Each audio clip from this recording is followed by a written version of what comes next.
ಮಿತ್ರರೇ ನಮಸ್ಕಾರ. ಭಾರತ ಮತ್ತು ಪಾಕಿಸ್ತಾನದ ನಡುವೆ ನಡೆದಂಥ ಆಪರೇಷನ್ ಸಿಂಧೂರಕ್ಕೆ ಭಾರತ ಒಂದು ವಿರಾಮವನ್ನು ಹಾಕಿ ಸಾಕಷ್ಟು ದಿನಗಳೇ ಕಳೆದು ಹೋಗಿದೆ. ಆದರೆ ಭಾರತದಲ್ಲಿ ಮಾತ್ರ ಈ ಬಗ್ಗೆ ರಾಜಕೀಯ ಮಾತ್ರ ನಿಲ್ಲುವ ಹಾಗೆ ಕಾಣ್ತಾ ಇಲ್ಲ. ಇದು ನಿರಂತರವಾಗಿ ನಡೀತಾ ಇದೆ. ವಿಪರ್ಯಾಸ ಏನು ಗೊತ್ತಾ? ಪಾಕಿಸ್ತಾನ ಈಗಲೂ ಸಹ ಭಾರತಕ್ಕೆ ನಾವು ಏನು ನಷ್ಟ ಮಾಡಿದ್ದೀವಿ ಅನ್ನೋದರ ಬಗ್ಗೆ ಮಾತ್ರ ಚರ್ಚೆ ಮಾಡ್ತಾ ಇದ್ದಾರೆ. ಭಾರತ ಪಾಕಿಸ್ತಾನಕ್ಕೆ ಎಷ್ಟು ನಷ್ಟ ಮಾಡಿದೆ ಅನ್ನೋದ್ರ ಬಗ್ಗೆ ಅವ್ರಿಗೆ ಇಂಟ್ರೆಸ್ಟ್ ಇಲ್ಲ. ಪಾಕಿಸ್ತಾನದ ಜನ ಅಲ್ಲಿನ ಸರ್ಕಾರವನ್ನು ಪ್ರಶ್ನೆ ಮಾಡ್ತಾ ಇಲ್ಲ. ನಮ್ಮ ಏರ್ ಬೇಸ್ಗಳು ಎಷ್ಟು ಕೊಲ್ಯಾಪ್ಸ್ ಆಗಿದ್ದಾವೆ, ನಮ್ಮ ಏರ್ ಬೇಸ್ನ ಹ್ಯಾಂಗರ್ಗಳಿಗೆ ಏನು ತೊಂದರೆ ಆಗಿದೆ, ಎಷ್ಟು ವಿಮಾನಗಳು ಹೋಗಿದ್ದಾವೆ, ಇದು ಯಾವುದನ್ನು ಪಾಕಿಸ್ತಾನದ ಜನ ಅಲ್ಲಿನ ಸರ್ಕಾರದ ಬಳಿಯಲ್ಲಿ ಪ್ರಶ್ನೆ ಮಾಡ್ತಾ ಇಲ್ಲ. ಅವರು ಪ್ರಶ್ನೆ ಮಾಡ್ತಿರೋದು ಇಷ್ಟೇ: ಭಾರತದ ಯಾವ ಜೆಟ್ಗಳನ್ನು ನಾವು ಹೊಡೆದು ಹಾಕಿದ್ದೀವಿ, ರಫೇಲನ್ನು ಹೊಡೆದಿದ್ದೀವ, ಸುಕೋಯನ್ನು ಹೊಡೆದಿದ್ದೀವ, ಇದ್ರ ಬಗ್ಗೆ ಮಾತ್ರ ಪಾಕಿಸ್ತಾನದ ಜನ ಮಾತನಾಡ್ತಾ ಇದ್ದಾರೆ, ಪಾಕಿಸ್ತಾನದ ಸರ್ಕಾರ ಮಾತನಾಡ್ತಾ ಇದೆ. ಉಳಿದಂತೆ ಭಾರತ ಹೊಡೆದಿರೋದ್ರ ಬಗ್ಗೆ ಅಲ್ಲಿನ ಸರ್ಕಾರವೇ ಒಪ್ಕೊಂಡ್ಬಿಟ್ಟಿದೆ. ನಮ್ದು ಆ ಏರ್ ಬೇಸ್ಗಳಿಗೆ ಹೊಡೆದ್ರು, ಬ್ರಹ್ಮೋಸ್ ಅಲ್ಲಿ ಹೊಡೆದ್ರು, ಈ ವಿಮಾನವನ್ನು ತಂದ್ರು, ಎಲ್ಲದನ್ನ ಪಾಕಿಸ್ತಾನದ ಸರ್ಕಾರ ಹೇಳ್ತಾ ಇದೆ. ಪಾಕಿಸ್ತಾನದ ಜನ ಅದ್ಯಾವುದನ್ನು ಪ್ರಶ್ನೆ ಮಾಡ್ತಾ ಇಲ್ಲ. ಅವ್ರಿಗೆ ಭಾರತಕ್ಕೆ ಎಷ್ಟು ನಷ್ಟ ಮಾಡಿದ್ರಿ ಅನ್ನೋದು ಮಾತ್ರ ಮುಖ್ಯ ಆಗಿದೆ. ನಾನು ಯಾಕೆ ಈ ಪೀಠಿಕೆ ಹಾಕ್ತಾ ಇದ್ದೀನಿ ಅಂತಂದರೆ, ಭಾರತದಲ್ಲಿ ಮಾತ್ರ ಅದು ಉಲ್ಟಾ ಆಗ್ತಾ ಇದೆ. ಭಾರತದ ಕೆಲ ಮಂದಿ ಜೊತೆಗೆ ಭಾರತದ ಕೆಲ ರಾಜಕೀಯ ಪಕ್ಷಗಳು ಭಾರತ ಪಾಕಿಸ್ತಾನಕ್ಕೆ ಎಷ್ಟು ನಷ್ಟ ಮಾಡಿದೆ, ಎಷ್ಟು ಭಯೋತ್ಪಾದಕ ತಾಣಗಳನ್ನು ಉಡಾಯಿಸಿದೆ, ಇದ್ಯಾವುದು ಅವ್ರಿಗೆ ಮುಖ್ಯ ಅಲ್ಲ. ಭಾರತದ ಎಷ್ಟು ಫೈಟರ್ ಜೆಟ್ಗಳನ್ನು ಪಾಕಿಸ್ತಾನ ಹೊಡೆದಿದೆ, ಇದಿಷ್ಟೇ ಮಾಹಿತಿಯನ್ನು ಅವರು ಪದೇ ಪದೇ ಕೇಳ್ತಾ ಇದ್ದಾರೆ. ಆ ವಿಚಾರವಾಗಿ ಏನಾದರೂ ಸುದ್ದಿ ಬಂದರೆ ಅದರಲ್ಲಿ ದೊಡ್ಡ ರಾಜಕೀಯ ಲಾಭವನ್ನು ತೆಗೆದುಕೊಳ್ಳೋದಕ್ಕೆ ಎಲ್ಲರೂ ಮುಂದೆ ಬಂದು ನಿಲ್ತಾ ಇದ್ದಾರೆ, ಸರತಿ ಸಾಲಿನಲ್ಲಿ ಬಂದು ನಿಲ್ತಾ ಇದ್ದಾರೆ. ಈಗಲೂ ಅಂತಹದೇ ಒಂದು ಘಟನೆ ನಡೆದಿದೆ. ತೀರಾ ಬೇಸರ ಆಗಿ ಈ ವಿಡಿಯೋ ಮಾಡ್ತಾ ಇದ್ದೀನಿ. ಯಾಕೆಂದರೆ ಈ ವಿಚಾರವನ್ನೆಲ್ಲ ಚರ್ಚೆ ಮಾಡಬಾರ್ದು, ಇದಕ್ಕೇನಂತಹ ಮಹತ್ವ ಇಲ್ಲ ಅಂತ ಅಂದುಕೊಳ್ತೀನಿ. ಆದರೆ ನಮ್ಮ ದೇಶ, ನಮ್ಮ ಸೇನೆಯ ವಿಚಾರ ಬಂದಂತಹ ಸಂದರ್ಭದಲ್ಲಿ ಅದನ್ನು ನೆಗ್ಲೆಕ್ಟ್ ಮಾಡಿ ಇಗ್ನೋರ್ ಮಾಡೋದಕ್ಕೆ ಸಾಧ್ಯವೇ ಆಗೋದಿಲ್ಲ. ಅದ್ರ ಬಗ್ಗೆ ಮಾತನಾಡಲೇಬೇಕು. ಹೀಗೆ ಬೇಕಾಬಿಟ್ಟಿಯಾಗಿ ಕಮೆಂಟ್ ಮಾಡುವಂಥವರಿಗೆ ಉತ್ತರ ಕೊಡಲೇಬೇಕು ಅಂತ ಅನಿಸುತ್ತೆ. ಅದಕ್ಕೋಸ್ಕರವಾಗಿ ಈ ವಿಡಿಯೋ ಮಾಡಿ ನಿಮಗೆ ಮಾಹಿತಿ ಹಂಚಿಕೊಳ್ಳುವಂತಹ ಪ್ರಯತ್ನ ಮಾಡ್ತಾ ಇದ್ದೀನಿ. ಇದರ ಜೊತೆಗೆ ಮಿತ್ರರೇ, ಭಾರತದ ನೇವಿ ಪಾಕಿಸ್ತಾನದ ವಿರುದ್ಧ ಮತ್ತೆ ಆಕ್ಟಿವ್ ಆಗಿದೆ. ಫ್ರಾಡ್ ಮಾರ್ಷಲ್ ಆಸಿಮ್ ಮುನೀರ್ ಕರಾಚಿಯಲ್ಲಿ ನಿಂತ್ಕೊಂಡೊಂದು ಭಾಷಣ ಮಾಡಿದಾನಲ್ಲ, ಇದರ ಬಗ್ಗೆ ಭಾರತಕ್ಕೊಂದು ಸಂದೇಹ ಶುರುವಾಗಿದೆ. ಹೀಗಾಗಿ ಭಾರತದ ನೇವಿಯನ್ನು ಪುನಃ ಆಕ್ಟಿವ್ ಮಾಡಲಾಗಿದೆ. ಒಂದು ಚರ್ಚೆ ಆರಂಭಗೊಂಡಿದೆ. ಈ ಬಾರಿ ಪಾಕಿಸ್ತಾನ ನೇವಿಯನ್ನು ಬಳಸಿಕೊಂಡು ಭಾರತದ ಮೇಲೆ ಏನಾದರೂ ಕಾರ್ಯಾಚರಣೆಯನ್ನು ಆರಂಭಿಸಬಹುದಾ? ಈ ರೀತಿಯ ಚರ್ಚೆಗಳು ಕೂಡ ಆರಂಭಗೊಂಡಿದೆ. ಅದಕ್ಕೆ ತಕ್ಕ ಪ್ರತ್ಯುತ್ತರವನ್ನು ಕೊಡೋದಕ್ಕೆ ಭಾರತದ ನೇವಿ ಆಕ್ಟಿವ್ ಆಗಿದೆ. ಈ ಎಲ್ಲ ವಿಚಾರಗಳ ಬಗ್ಗೆ ನಿಮಗೆ ಡೀಟೇಲ್ ಆಗಿ ಹೇಳ್ತೀನಿ. ನೀವು ಈ ವಿಡಿಯೋನ ಕೊನೆವರೆಗೂ ಮಿಸ್ ಮಾಡದೆ ನೋಡಿ. ಮೊದಲಿಗೆ ಈ ಆಪರೇಷನ್ ಸಿಂಧೂರದ ಹೊಸ ಚರ್ಚೆಯ ಬಗ್ಗೆ ನಿಮಗೆ ಹೇಳಿಬಿಡ್ತೀನಿ. ನಿಮಗೆಲ್ಲ ಗೊತ್ತಿರಬಹುದು ಮಿತ್ರರೇ, ಭಾರತ ಪೆಹಲ್ಗಾಮ್ ಅಟ್ಯಾಕ್ಗೆ ಪ್ರತಿಯಾಗಿ ಪಾಕಿಸ್ತಾನದ 9 ಉಗ್ರ ತಾಣಗಳನ್ನು ಆಪರೇಷನ್ ಸಿಂಧೂರದ ಹೆಸರಿನಲ್ಲಿ ಉಡಾಯಿಸಿತು. ಅದರ ಮಾರನೇ ದಿನ ಭಾರತ ಒಂದು ಪ್ರೆಸ್ ಮೀಟ್ ಮಾಡಿ ಅದರ ಬಗ್ಗೆ ಮಾಹಿತಿಯನ್ನು ಕೊಡ್ತು. ಇಲ್ಲಿ ಮಿತ್ರರೇ, ನೀವು ಒಂದು ಗಮನಿಸಿ, ನಾನು ಇದನ್ನೆಲ್ಲ ರಿಪೀಟ್ ಮಾಡ್ತಾ ಇದ್ದೀನಿ ಅಂತ ಅಂದುಕೊಳ್ಬೇಡಿ. ಇದನ್ನು ನೀವು ಅರ್ಥ ಮಾಡಿಕೊಳ್ಳುವಂಥದ್ದು ಇಂಪಾರ್ಟೆಂಟ್. ಹೀಗಾಗಿ ಕೆಲ ವಿಚಾರಗಳನ್ನು ನಿಮಗೆ ಮತ್ತೆ ನೆನಪು ಮಾಡ್ತಾ ಇದ್ದೀನಿ ಅಷ್ಟೇ. ಭಾರತ 9 ಉಗ್ರ ತಾಣಗಳನ್ನು ಹೊಡೆದ ಮಾರನೇ ದಿನ ಹೇಳಿದ್ದೇನು? ನಾವು ಪಾಕಿಸ್ತಾನದ ಉಗ್ರರನ್ನು ಮಾತ್ರ ಟಾರ್ಗೆಟ್ ಮಾಡಿದ್ದೀವಿ. ನಾವು ಪಾಕಿಸ್ತಾನದ ಮಿಲಿಟರಿಯನ್ನಾಗಲಿ, ಪಾಕಿಸ್ತಾನದ ಸೇನಾ ನೆಲೆಗಳನ್ನಾಗಲಿ, ಪಾಕಿಸ್ತಾನದ ಜನರನ್ನಾಗಲಿ ಅಥವಾ ಪಾಕಿಸ್ತಾನವನ್ನಾಗಲಿ ನಾವು ಟಾರ್ಗೆಟ್ ಮಾಡಿಲ್ಲ. ನಮ್ಮ ದಾಳಿಯ ಉದ್ದೇಶ ಅದಾಗಿರಲಿಲ್ಲ. ನಾವು ಕೇವಲ ಪಾಕಿಸ್ತಾನದಲ್ಲಿರುವಂತಹ ಭಯೋತ್ಪಾದಕ ತಾಣಗಳನ್ನು ಮಾತ್ರ ಟಾರ್ಗೆಟ್ ಮಾಡಿ ಉಡಾಯಿಸಿದ್ದೀವಿ. ಈ ಸ್ಪಷ್ಟ ಸಂದೇಶವನ್ನು ಪಾಕಿಸ್ತಾನ ಸೇರಿದಂತೆ ಇಡೀ ವಿಶ್ವಕ್ಕೆ ಭಾರತ ಕೊಟ್ಟಿತ್ತು. ಇದು ಮಿತ್ರರೇ ಭಾರತದ ರಾಜತಾಂತ್ರಿಕತೆಯ ಒಂದು ಭಾಗ. ಇದೆಲ್ಲ ಆಯಿತು. ಮೇ 10ನೇ ತಾರೀಕು ಯುದ್ಧ ವಿರಾಮ ಘೋಷಣೆ ಆಯಿತು. ಆನಂತರ ಭಾರತದ 3 ಸೇನೆಯ ಆಫೀಸರ್ಸ್ಗಳು ಬಂದು ಒಂದು ಪ್ರೆಸ್ ಮೀಟ್ ಮಾಡಿದ್ರು. ಆ ಸಂದರ್ಭದಲ್ಲಿ ಏರ್ ಮಾರ್ಷಲ್ AK ಭಾರತಿ ಅವರು ಬಹಳ ಸ್ಪಷ್ಟವಾಗಿ ಒಂದು ಪ್ರಶ್ನೆಗೆ ಉತ್ತರ ಕೊಟ್ಟಿದ್ರು. ಭಾರತ ಫೈಟರ್ ಜೆಟ್ ಕಳೆದುಕೊಂಡಿದೆಯಾ ಅನ್ನುವಂಥ ಪ್ರಶ್ನೆಗೆ AK ಭಾರತಿ ಅವರು ಬಹಳ ಸೂಚ್ಯವಾಗಿ ಉತ್ತರ ಕೊಟ್ಟಿದ್ರು. ನಾವು ದಾಳಿಯನ್ನು ಆರಂಭಿಸಿದ್ವಿ. ದಾಳಿ ಮಾಡುವಂತಹ ಸಂದರ್ಭದಲ್ಲಿ ಹಾನಿಯಾಗುವಂತಹದ್ದು ಸರ್ವೇ ಸಾಮಾನ್ಯ. ಹಾನಿಗಳಾಗಿರುತ್ತೆ. ಆದರೆ ಯಾವ ಮಾದರಿಯ ಹಾನಿಯಾಗಿದೆ, ಯಾವ ಫೈಟರ್ ಜೆಟ್ ಬಿದ್ದಿದೆ, ಎಷ್ಟು ಸಂಖ್ಯೆಯಲ್ಲಿ ಬಿದ್ದಿದೆ, ಇದು ಯಾವುದನ್ನು ನಾವೀಗ ಹೇಳೋದಿಲ್ಲ. ಲಾಸ್ ಆಗಿದ್ದು ನಿಜ. ನಾವು ಈ ಬಗ್ಗೆ ಮಾಹಿತಿ ಕೊಟ್ಟಿದ್ದೆ ಆದರೆ ಇದು ಶತ್ರು ಪಡೆಗೆ ಲಾಭ ತರುತ್ತೆ. ಆಪರೇಷನ್ ಸಿಂಧೂರ ಈಗಲೂ ಕೂಡ ಮುಕ್ತಾಯ ಆಗಿಲ್ಲ. ಹೀಗಾಗಿ ನಾವು ಈ ಮಾಹಿತಿಯನ್ನ ಶೇರ್ ಮಾಡೋದಿಲ್ಲ. ಇಲ್ಲಿ ಭಾರತದ ಏರ್ ಮಾರ್ಷಲ್ ಈ ಮಾತನ್ನ ಹೇಳಿದ ಬಳಿಕ ಸ್ವಲ್ಪ ಬುದ್ಧಿ ಇದ್ದವರಾದ್ರೆ ಈ ಮಾಹಿತಿಯನ್ನ ಇನ್ನು ಕೆದಕ್ತಾ ಇರಲಿಲ್ಲ. ಹೌದಪ್ಪ, ಏನೋ ಲಾಸ್ ಆಗಿದೆ, ಆದರೆ ನಾವು ಏನು ಟಾರ್ಗೆಟ್ ಇತ್ತು ಅದರಲ್ಲಿ ಅಚೀವ್ ಮಾಡಿದೀವಿ ಅಂತೇಳಿ ಮತ್ತೆ ಸುಮ್ಮನಾಗಬೇಕಾಗಿತ್ತು. ಆದರೆ ಗೊತ್ತಲ್ಲ, ನಮ್ಮ ದೇಶದಲ್ಲಿ ಇಂತಹ ಮಾಹಿತಿಗೋಸ್ಕರವಾಗಿ ಕಾಯ್ತಾ ಇರ್ತಾರೆ. ಅಷ್ಟು ಸಣ್ಣ ಗಾಯ ಆದರೆ ಸಾಕು, ಅದನ್ನು ಕೆರೆದು ಹುಣ್ಣಾಗಿ ಗಾಯ ಮಾಡಿ ಆ ಭಾಗವೇ ಕೊಳತು ಹೋಗುವವರೆಗೂ ಕೂಡ ನಮ್ಮ ಜನ ಬಿಡೋದಿಲ್ಲ. ಆ ಥರದ ಕೊಳಕು ಮನಸ್ಥಿತಿಯವರೇ ನಮ್ಮಲ್ಲಿ ಜಾಸ್ತಿ ಇರೋದು. ಆಯ್ತಪ್ಪ, AK ಭಾರತಿ ಅವರು ಹೇಳಿದ್ರಲ್ಲಿ ಸಮಾಧಾನ ಇಲ್ಲ. ಅನಂತರವೂ ಕೂಡ ನಮ್ಮ ದೇಶದಲ್ಲಿ ಚರ್ಚೆ ಆಯಿತು. ಅದಾದ ಬಳಿಕ ಭಾರತದ CDS ಬಂದ್ಬಿಟ್ಟು ವಿದೇಶಿ ಮಾಧ್ಯಮಕ್ಕೆ ಕೊಟ್ಟಂತಹ ಇಂಟರ್ವ್ಯೂನಲ್ಲಿ ಬಹಳ ಸ್ಪಷ್ಟವಾಗಿ ಹೇಳಿದ್ರು, ನಮಗೆ ಆರಂಭದ ದಿನಗಳಲ್ಲಿ ಸ್ವಲ್ಪ ಲಾಸ್ ಆಯಿತು, ಟ್ಯಾಕ್ಟಿಕಲ್ ಮಿಸ್ಟೇಕ್ನಿಂದಾಗಿ ನಮಗೆ ಲಾಸ್ ಆಗಿದೆ. ಆನಂತರ ನಾವು ಅದನ್ನೆಲ್ಲ ಸರಿಪಡಿಸ್ಕೊಂಡು ಯಶಸ್ವಿಯಾಗಿ ದಾಳಿಯನ್ನು ಮಾಡಿದ್ವಿ, ನಮ್ಮ ಟಾರ್ಗೆಟನ್ನು ನಾವು ಅಚೀವ್ ಮಾಡಿದ್ವಿ. ಬಹಳ ಸ್ಪಷ್ಟವಾಗಿ ಮತ್ತೊಮ್ಮೆ CDS ಬಂದು ಈ ಮಾಹಿತಿಯನ್ನು ಕೊಟ್ಟರು. ಅಂದರೆ ಈಗಲಾದರೂ ಅರ್ಥ ಮಾಡ್ಕೊಳ್ಳಿ ಅಂತ. ಆಗಲೂ ಮಿತ್ರರೇ ನಮ್ಮವರಿಗೆ ಅರ್ಥ ಆಗಿಲ್ಲ. ಅರ್ಥ ಆದರೂ ಕೂಡ ಅದು ಬೇಕಾಗಿರಲಿಲ್ಲ. ಯಾಕೆಂದರೆ ಅವರಿಗೆ ರಾಜಕೀಯ ಲಾಭ ಬೇಕಾಗಿತ್ತು. CDS ಈ ಮಾತು ಹೇಳ್ತಿದ್ದಂತೆ ಇದಕ್ಕೆ ನರೇಂದ್ರ ಮೋದಿ ಅವರು ಉತ್ತರ ಕೊಡಬೇಕು, ಭಾರತಕ್ಕೆ ಅಷ್ಟು ಲಾಸ್ ಆಗಿದೆ, ಇಷ್ಟು ಲಾಸ್ ಆಗಿದೆ, ನಮ್ಮ ರಾಜಕೀಯ ಪಕ್ಷಗಳೇ ಹೇಳೋದಕ್ಕೆ ಶುರು ಮಾಡಿದ್ವು. ಇದಿಷ್ಟೆಲ್ಲ ಆದಮೇಲೆ ಇಂಡೋನೇಷ್ಯಾದಲ್ಲಿ ಈಗೊಂದು ಸೆಮಿನಾರ್ ನಡೆಯುತ್ತೆ. ಅದರಲ್ಲಿ ಭಾರತದ ನೇವಲ್ ಆಫೀಸರ್ ಆಗಿರುವಂಥ ಕ್ಯಾಪ್ಟನ್ ಶಿವಕುಮಾರ್ ಅನ್ನುವಂಥವರು ಭಾಗಿಯಾಗಿರ್ತಾರೆ. ಅವರಲ್ಲೊಂದು ಭಾಷಣವನ್ನು ಕೂಡ ಮಾಡ್ತಾರೆ. ಅಲ್ಲಿ ಆಪರೇಷನ್ ಸಿಂಧೂರದ ಕುರಿತಾಗಿ ಒಂದಷ್ಟು ಚರ್ಚೆ ನಡೆಯುತ್ತೆ.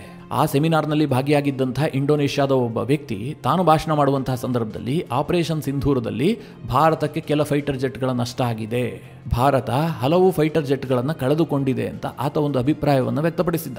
ಆ ಇಂಡೋನೇಷ್ಯಾದ ವ್ಯಕ್ತಿಯ ಭಾಷಣ ಮುಗಿತಿದ್ದ ಹಾಗೆ ಭಾರತದ ನೇವಲ್ ಆಫೀಸರ್ ಆದಂಥ ಕ್ಯಾಪ್ಟನ್ ಶಿವಕುಮಾರ್ ಅವರು ಮಾತನಾಡಿದ್ರು.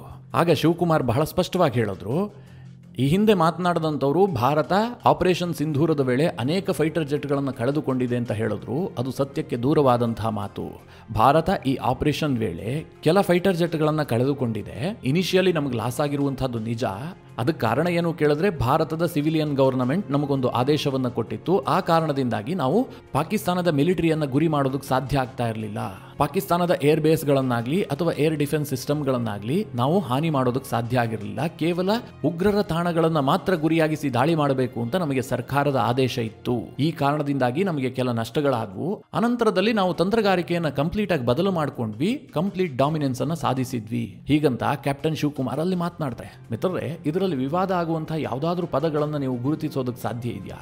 ಆದರೆ ನಮ್ಮ ರಾಜಕೀಯ ಪಕ್ಷಗಳಿಗೆ ಇದರಲ್ಲಿ ವಿವಾದ ಸಿಕ್ಕಿದೆ. ಅದೇನು ಕೇಳಿದ್ರೆ, ಭಾರತ ಸರ್ಕಾರದ ಸೂಚನೆಯ ಕಾರಣದಿಂದಾಗಿ ನಮ್ಮ ಫೈಟರ್ ಜೆಟ್ಗಳು ಬಿದ್ವು ಅಂತ ಅವರು ಇದನ್ನು ಬದಲಾಯಿಸಿಕೊಳ್ತಾ ಇದ್ದಾರೆ. ಮೋದಿ ಸರ್ಕಾರ ಈ ವಿಚಾರದಲ್ಲಿ ಹೈಡ್ ಮಾಡ್ತಾ ಇದೆ. ಅವರ ಕಾರಣದಿಂದಾಗಿ ನಮಗೆ ಫೈಟರ್ ಜೆಟ್ಗಳು ಬಿದ್ದಿದ್ದಾವೆ. ಈ ಬಗ್ಗೆ ಚರ್ಚೆ ಮಾಡೋದಕ್ಕೆ ಮೋದಿ ಸರ್ಕಾರ ಸಿದ್ಧ ಇಲ್ಲ, ವಿಪಕ್ಷಗಳನ್ನು ವಿಶ್ವಾಸಕ್ಕೆ ಪಡೀತಾ ಇಲ್ಲ. ಈ ಬಗ್ಗೆ ಸ್ಪೆಷಲ್ ಆದಂತಹ ಒಂದು ಸೆಷನ್ ಅನ್ನು ಕರೀಬೇಕಾಗಿತ್ತು, ವಿಶೇಷ ಅಧಿವೇಶನದಲ್ಲಿ ಈ ಬಗ್ಗೆ ಚರ್ಚೆ ಮಾಡಬೇಕಾಗಿತ್ತು. ನಮ್ಮ ಫೈಟರ್ ಜೆಟ್ಗಳು ನಷ್ಟ ಆಗ್ಬಿಟ್ಟಿದ್ದಾವೆ, ಅದು ಸರ್ಕಾರದ ಕಾರಣದಿಂದ ಆಗಿದೆ. ಹೀಗೆಲ್ಲ ವಿಪಕ್ಷಗಳು ಬೊಬ್ಬೆ ಹೊಡೆಯೋದಕ್ಕೆ ಶುರು ಮಾಡಿದ್ದಾವೆ. ಇಲ್ಲಿ ಮಿತ್ರರೇ, ಒಂದನ್ನು ಸೂಕ್ಷ್ಮವಾಗಿ ಗಮನಿಸಿ. ನಮ್ಮ ನೇವಲ್ ಆಫೀಸರ್ ಇಂಡೋನೇಷ್ಯಾದಲ್ಲಿ ಏನು ಮಾತನಾಡಿದ್ದಾರೆ ಅದರಲ್ಲೇನೂ ತಪ್ಪಿಲ್ಲ. ಸೇನಾಧಿಕಾರಿ ಮಾತನಾಡುವಂಥದ್ದು ಸೇನೆಯ ಪಾರ್ಟ್ ಅಷ್ಟೇ. ಆದರೆ ಭಾರತ ಸರ್ಕಾರ ಕೇವಲ ಗೆಲುವೊಂದನ್ನೇ ನೋಡೋದಕ್ಕೆ ಸಾಧ್ಯ ಇಲ್ಲ. ನಮಗಿದರಿಂದ ನಷ್ಟ ಆಗಬಹುದು ಅಂತ ಗೊತ್ತಿದ್ರೂ ಕೂಡ ಕೆಲವೊಮ್ಮೆ ರಾಜತಾಂತ್ರಿಕವಾಗಿ ಸರಿ ಇರೋದಕ್ಕೋಸ್ಕರವಾಗಿ ಕೆಲ ನಿರ್ಧಾರಗಳನ್ನು ಕೈಗೊಳ್ಳಬೇಕಾಗತ್ತೆ. ಮೊನ್ನೆ ಕನ್ಕ್ಲೂಡ್ ಆದಂತಹ ಇರಾನ್ ಅಮೆರಿಕ ಇಸ್ರೇಲ್ ಯುದ್ಧದಲ್ಲಿ ಅಮೆರಿಕ ಮಾಡಿದ್ದು ಇದೇ ತಂತ್ರಗಾರಿಕೆಯನ್ನ ಅನಂತರ ನಿಮಗೆ ವಿವರಿಸ್ತೀನಿ. ಭಾರತ ಸರ್ಕಾರ ಈ ಆಪರೇಷನ್ ಸಿಂಧೂರದ ವೇಳೆ ಆರಂಭದಿಂದಲೂ ಒಂದು ನಿಲುವನ್ನು ಹೊಂದಿತ್ತು, ನಮಗೆ ಯುದ್ಧ ಬೇಕಾಗಿಲ್ಲ. ಭಾರತ ಯಾವತ್ತೂ ಕೂಡ ಯುದ್ಧವನ್ನು ಆರಂಭಿಸೋದಿಲ್ಲ. ನಮ್ಮ ಕಾರ್ಯಾಚರಣೆ ಏನಿದ್ರೂ ಕೂಡ ಉಗ್ರವಾದಿಗಳ ವಿರುದ್ಧ. ಎಲ್ಲಿ ಉಗ್ರ ತಾಣಗಳಿದಾವೋ ನಾವು ಅದನ್ನು ಮಾತ್ರ ಧ್ವಂಸ ಮಾಡಿದ್ದೀವಿ. ನಾವು ಪಾಕಿಸ್ತಾನದ ನೇವಿಗಾಗಲಿ, ಪಾಕಿಸ್ತಾನದ ಏರ್ಫೋರ್ಸ್ಗಾಗಲಿ, ಪಾಕಿಸ್ತಾನದ ಸೇನೆಗಾಗಲಿ ಯಾವುದೇ ರೀತಿಯಲ್ಲೂ ಹಾನಿ ಮಾಡಿಲ್ಲ. ಪಾಕಿಸ್ತಾನದ ಜನರನ್ನು ಗುರಿಯಾಗಿಸಿ ನಾವು ದಾಳಿ ಮಾಡಿಲ್ಲ ಅನ್ನುವಂಥದ್ದನ್ನು ಇಡೀ ಜಗತ್ತಿಗೆ ಭಾರತ ಹೇಳಬೇಕಾಗಿತ್ತು. ಅದಕ್ಕೋಸ್ಕರವಾಗಿ ನಾವು ಮೊದಲನೇ ದಿನ 9 ಉಗ್ರ ತಾಣಗಳನ್ನು ಮಾತ್ರ ಗುರಿಯಾಗಿಸಿ ದಾಳಿ ಮಾಡಿದ್ದು. ಅದಕ್ಕೆ ಪ್ರತಿಯಾಗಿ ಯಾವಾಗ ಪಾಕಿಸ್ತಾನ ಭಾರತದ ವಾಯುನೆಲೆಯನ್ನು ಗುರಿಯಾಗಿಸಿ ದಾಳಿ ಮಾಡ್ತೋ ಅನಂತರ ಭಾರತದ ಸರ್ಕಾರ ಪರ್ಮಿಷನ್ ಕೊಡ್ತು. ಇನ್ನು ನೀವು ಅವರ ಮಿಲಿಟರಿ ಮೇಲೆ ಯಾವ ರೂಪದ ದಾಳಿ ಬೇಕಾದರೂ ಮಾಡಿ ಅಂತ ಹೇಳಿ ಅನುಮತಿಯನ್ನು ಕೊಡ್ತು. ಯಾಕೆ ಕೇಳಿದ್ರೆ ಅದು ತಂತ್ರಗಾರಿಕೆಯ ಭಾಗ. ನಾಳೆ ಯಾರು ಕೂಡ ಭಾರತದ ಅಕೌಂಟಬಿಲಿಟಿಯನ್ನು ಪ್ರಶ್ನೆ ಮಾಡಬಾರದು. ಅದೇ ಕಾರಣದಿಂದ ಮೊದಲನೇ ದಿನ ಪಾಕಿಸ್ತಾನದ ಸೇನೆಗೆ ಹೊಡೆಯೋದಕ್ಕೆ ಭಾರತ ಸರ್ಕಾರ ಅನುಮತಿಯನ್ನು ಕೊಟ್ಟಿರಲಿಲ್ಲ. ಈ ಕಾರಣದಿಂದಾಗಿಯೇ ನಮಗೆ ಫೈಟರ್ ಜೆಟ್ಗಳ ನಷ್ಟ ಆದವು ಅಂತ ಹೇಳಿ ಆರ್ಮಿ ಆಫೀಸರ್ ಒಂದು ಸ್ಟೇಟ್ಮೆಂಟ್ ಅನ್ನು ಕೊಟ್ಟರು. ಇದರಲ್ಲಿ ರಾಜಕೀಯ ಮಾಡುವಂತಹದ್ದೇನಿದೆ ಅಂತ ನನಗಂತೂ ಅರ್ಥ ಆಗ್ತಾ ಇಲ್ಲ. ಆದರೂ ಕೂಡ ಭಾರತದಲ್ಲಿ ರಾಜಕೀಯ ಆಗತ್ತೆ. ನಿಮಗೆ ನೆನಪಿರಲಿ ಮಿತ್ರರೇ, ಇವತ್ತು ಇರಾನ್ ಮತ್ತು ಇಸ್ರೇಲ್ ನಡುವೆ ಇಷ್ಟು ದೊಡ್ಡ ಯುದ್ಧ ನಡೆದಿದೆಯಲ್ಲ, ಇರಾನ್ ಇವತ್ತಿಗೂ ಸಹ ನಮಗೆ ಎಷ್ಟು ನಷ್ಟ ಆಗಿದೆ ಅನ್ನೋದ್ರ ಬಗ್ಗೆ ಅಧಿಕೃತ ಮಾಹಿತಿಯನ್ನು ಕೊಟ್ಟಿಲ್ಲ. ಈ ಬಾರಿ ಇಸ್ರೇಲ್ ಕೂಡ ಸಾಕಷ್ಟು ನಷ್ಟವನ್ನು ಅನುಭವಿಸಿದೆ. ಅವರಿಗೂ ಕೂಡ ಸಾಕಷ್ಟು ಮಿಸೈಲ್ಗಳು ಬಂದು ಬಿದ್ದಿದ್ದಾವೆ, ಬಿಲ್ಡಿಂಗ್ಗಳು ಕೊಲ್ಯಾಪ್ಸ್ ಆಗಿದ್ದಾವೆ, ಜನರು ಸತ್ತಿದ್ದಾರೆ. ಇದು ಯಾವುದರ ಬಗ್ಗೆಯೂ ಕೂಡ ಇಸ್ರೇಲ್ ಅಧಿಕೃತವಾಗಿ ಯಾವುದೇ ಮಾಹಿತಿಯನ್ನು ಕೊಟ್ಟಿಲ್ಲ. ಈ ಯುದ್ಧದಿಂದಾಗಿ ನಮಗೆ ಇಷ್ಟು ಲಾಸ್ ಆಗಿದೆ, ಇರಾನ್ ಇಷ್ಟು ಹಾನಿ ಮಾಡಿದೆ ಅಂತ. ಯಾಕೆ ಅಂತಂದ್ರೆ ಅದು ತನ್ನ ಜನರ ನೈತಿಕ ಸ್ಥೈರ್ಯವನ್ನು ಕುಸಿಯುವಂತೆ ಮಾಡುತ್ತೆ. ಅದು ಅವರ ಯುದ್ಧ ತಂತ್ರಗಾರಿಕೆ ಅಲ್ಲ. ಎಷ್ಟೇ ನಷ್ಟ ಆದರೂ ಕೂಡ ಅದನ್ನು ಹೈಡ್ ಮಾಡೋದಕ್ಕೆ ಯತ್ನ ಮಾಡ್ತಾರೆ.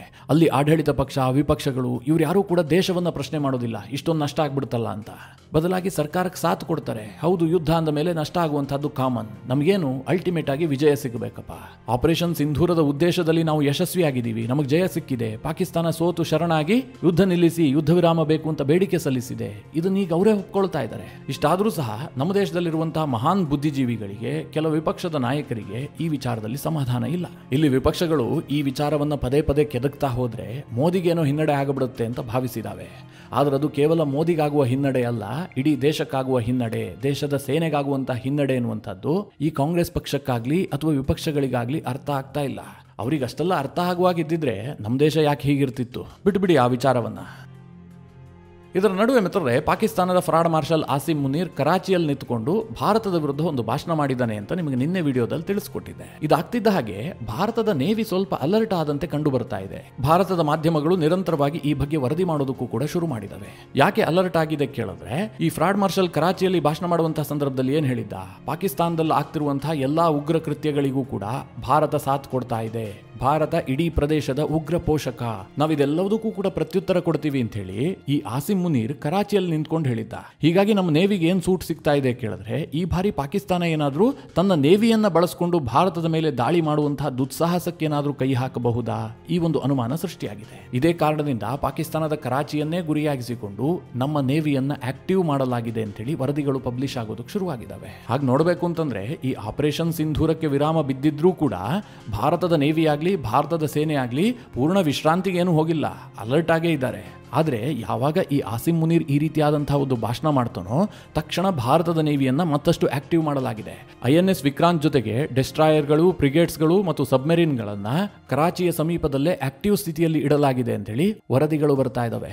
ಮಿತ್ರರೇ, ಆಪರೇಷನ್ ಸಿಂಧೂರದ ವೇಳೆ ನಮ್ಮ ನೇವಿಗೆ ಒಂದು ಬಹಳ ಬೇಸರ ಇತ್ತು, ನಮಗೊಂದು ಅವಕಾಶ ಸಿಕ್ಕಿಲ್ಲ ಅಂತ. ಈ ಪ್ರೆಸ್ ಮೀಟ್ ಸಂದರ್ಭದಲ್ಲಿ ವೈಸ್ ಅಡ್ಮಿರಲ್ ಪ್ರಮೋದ್ ಮಾತನಾಡಿದ್ರಲ್ಲ, ಆ ಸಂದರ್ಭದಲ್ಲೇ ಅವರ ದುಃಖ ಎದ್ದು ಕಾಣ್ತಾ ಇತ್ತು. ನಮಗೊಂದು ಅವಕಾಶ ಕೊಟ್ಟಿದ್ರೆ ನಾವು ಕರಾಚಿಯನ್ನ ಹೇಗೆ ಉಡಾಯಿಸ್ತಿದ್ವಿ, ನೀವೆಲ್ಲರೂ ನೋಡಬಹುದಿತ್ತು ಅನ್ನುವ ರೀತಿಯಲ್ಲಿ ಅವರ ಟೋನ್ ಇತ್ತು. ಅದಕ್ಕೆ ಪೂರಕವಾಗಿ ಈ ಸುದ್ದಿಗಳು ಕೂಡ ಬರ್ತಾ ಇದ್ದಾವೆ. ನನಗನ್ಸುತ್ತೆ ಮಿತ್ರರೇ, ಪಾಕಿಸ್ತಾನ ಈ ಬಾರಿ ಏಕಾಏಕಿಯಾಗಿ ಭಾರತದ ಮೇಲೆ ಯಾವುದೇ ದಾಳಿಯನ್ನ ಆರಂಭ ಮಾಡುವಂತಹ ಧೈರ್ಯವಾಗ್ಲಿ ತಾಕತ್ತಾಗ್ಲಿ ಅವರಿಗಿಲ್ಲ. ಆದ್ರೂ ಕೂಡ ಈ ಪಾಕಿಸ್ತಾನವನ್ನ ಪೂರ್ಣ ಪ್ರಮಾಣದಲ್ಲಿ ನಂಬೋದಕ್ಕೆ ಸಾಧ್ಯ ಇಲ್ಲ ನೋಡಿ. ಹೀಗಾಗಿ ಭಾರತ ಸ್ವಲ್ಪ ಅಲರ್ಟ್ ಆಗಿದೆ ಅಷ್ಟೇ. ಮಿತ್ರರೇ, ಈ ಎಲ್ಲ ಮಾಹಿತಿಯ ಬಗ್ಗೆ ನಿಮಗೇನು ಅನಿಸುತ್ತೆ? ನಿಮ್ಮ ಅನಿಸಿಕೆ ಅಭಿಪ್ರಾಯಗಳನ್ನು ಕಮೆಂಟ್ ಮಾಡುವ ಮೂಲಕ ನಮಗೆ ತಿಳಿಸಿ. ಹಾಗೆ ನಿಮಗೆ ಈ ವಿಡಿಯೋ ಇಷ್ಟವಾದರೆ ಲೈಕ್ ಮಾಡಿ. ಜೊತೆಗೆ ನೀವಿನ್ನೂ ನಿಮ್ಮ ನೆಚ್ಚಿನ ಸಂಸ್ಕಾರ ಸೌರಭ ಯೂಟ್ಯೂಬ್ ಚಾನಲ್ನ ಸಬ್ಸ್ಕ್ರೈಬ್ ಮಾಡಿಲ್ಲ ಅಂತಾದರೆ ಈ ಕೂಡಲೇ ಸಬ್ಸ್ಕ್ರೈಬ್ ಮಾಡಿ. ಮುಂದಿನ ಎಲ್ಲ ಅಪ್ಡೇಟ್ಗಳ ನೋಟಿಫಿಕೇಷನ್ಗಾಗಿ ಬೆಲ್ ಐಕಾನ್ ಒತ್ತಿ.